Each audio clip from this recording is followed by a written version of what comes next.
There was a time, not so long ago, when Sundays weren't just another day on the calendar. They were sacred. Not in the church-going sense alone, but in the way a roast chicken smelled as it baked slowly in the oven while your grandkids played marbles on the floor and your children set the table with laughter bouncing off the walls. Now, a Sunday dinner often means a quick takeout order eaten separately in front of glowing screens. And conversations? Well, they come in the form of a thumbs-up emoji or a 3-word text, "Love you, Mom." But I ask you, when did we trade presents for convenience? Togetherness for efficiency? This isn't about blaming smartphones or shaking a fist at modern life. No. This is about remembering something important, something beautiful, that used to root us. Family time. Real family time. The kind that wasn't scheduled but simply expected. The kind that didn't require reminders or RSVPs. It was just understood. In this episode, we're going to take a walk down memory lane, back to a time when gathering at the table meant more than just food. When family wasn't just your blood, it was your rhythm, your ritual, your reason. We'll explore how we got here, what we left behind, and whether, just maybe, some of that old magic still has a place in today's fast-paced world.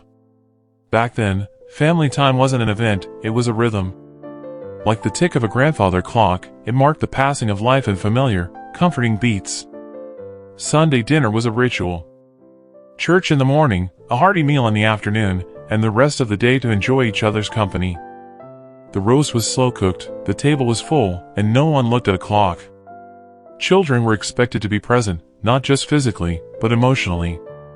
You listened, you laughed, you learned. Stories flowed like gravy about wartime sacrifices, first loves, and the uncle who danced the jitterbug like no one else.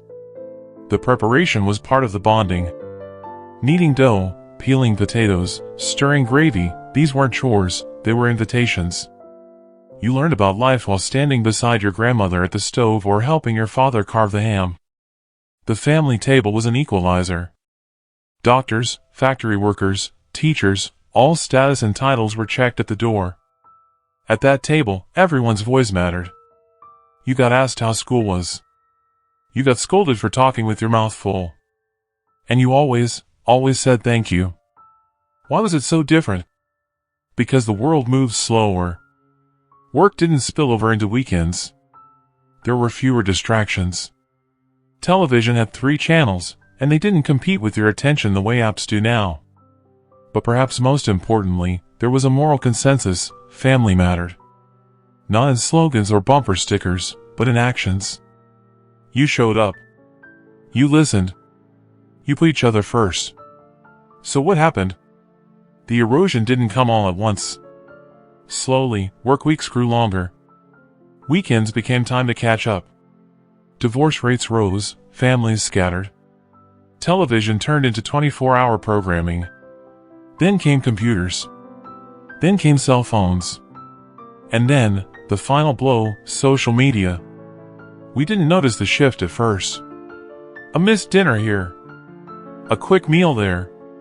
But bit by bit, the ritual faded. And with it, something else disappeared, something harder to name. Intimacy. Belonging. Memory. Now, many younger people associate family time with obligation or boredom. And that's heartbreaking. Because what they've lost is not just tradition, it's an anchor. I remember one Sunday in particular. I must have been 12.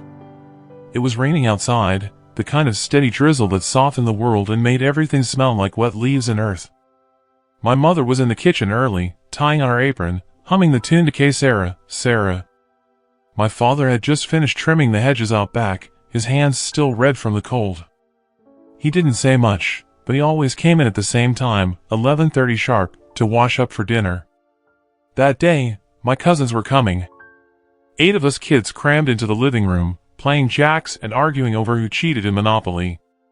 No one was on a phone. No one wanted to be anywhere else. When the dinner bell rang, and yes, my mother had a dinner bell, everyone came running. We squeezed around the long wooden table, elbows touching, knees bumping. Mashed potatoes in one bowl, corn in another, and a roast chicken that smelled like heaven itself. There were no dietary restrictions. No one took photos of their plate. And when we said grace, we meant it. But the part that stuck with me most? After dinner, the adults would stay at the table, coffee in hand, laughing about things I didn't understand yet. We kids were sent off to play, but I would always linger nearby, eavesdropping, not wanting to miss a word. It felt like something eternal. Like the world might change, but this table, this warmth, would last forever. Of course, it didn't. Today, family time often means group chats and FaceTime calls squeezed between meetings, errands, and screen time. We send emojis instead of hugs. We wish happy birthday with a post instead of a visit. And Sunday dinner? That's been replaced by takeout containers and separate screens in separate rooms. Technology promised to connect us. But more often than not, it isolates us, not by distance, but by attention. A mother sits across from her son, but he's scrolling TikTok. A daughter sends her father a meme instead of picking up the phone. We're together, but not present. And it's not just about devices. It's a shift in culture. Modern families are more mobile, more fragmented. Grandparents live in one state, children in another. Divorce, remarriage, blended households, all of it adds complexity. Some of this change is progress. Today, more people can live independently longer. More families embrace flexibility and freedom. But freedom without grounding can float into loneliness. Even our concept of quality time has changed. We talk about scheduled bonding, playdates, dinner reservations, vacation photos. But the spontaneous moments, the casual wisdom shared over green beans, are harder to come by. And yet, there's hope. Because even now, when a family sets aside their phones and gathers for a meal, something beautiful happens. The room slows down. The eyes meet. The stories come back. Some young people crave this. I've seen it. They just don't know how to build it. They weren't taught that you don't need a holiday to gather. That family isn't something you plan, it's something you live. Maybe we can't turn back the clock. And maybe we shouldn't. Progress has its place.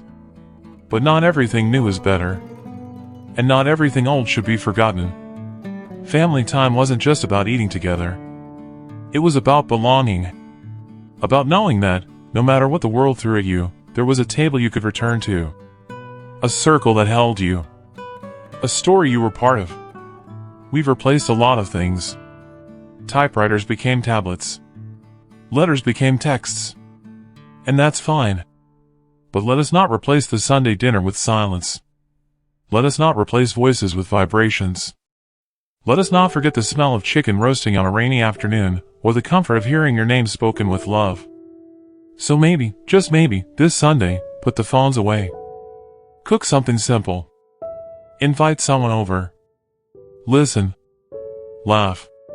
Tell a story. Be present. And if you remember the warmth of your own family dinners, share that memory in the comments. Tell us, what did family time mean to you? What would you bring back if you could?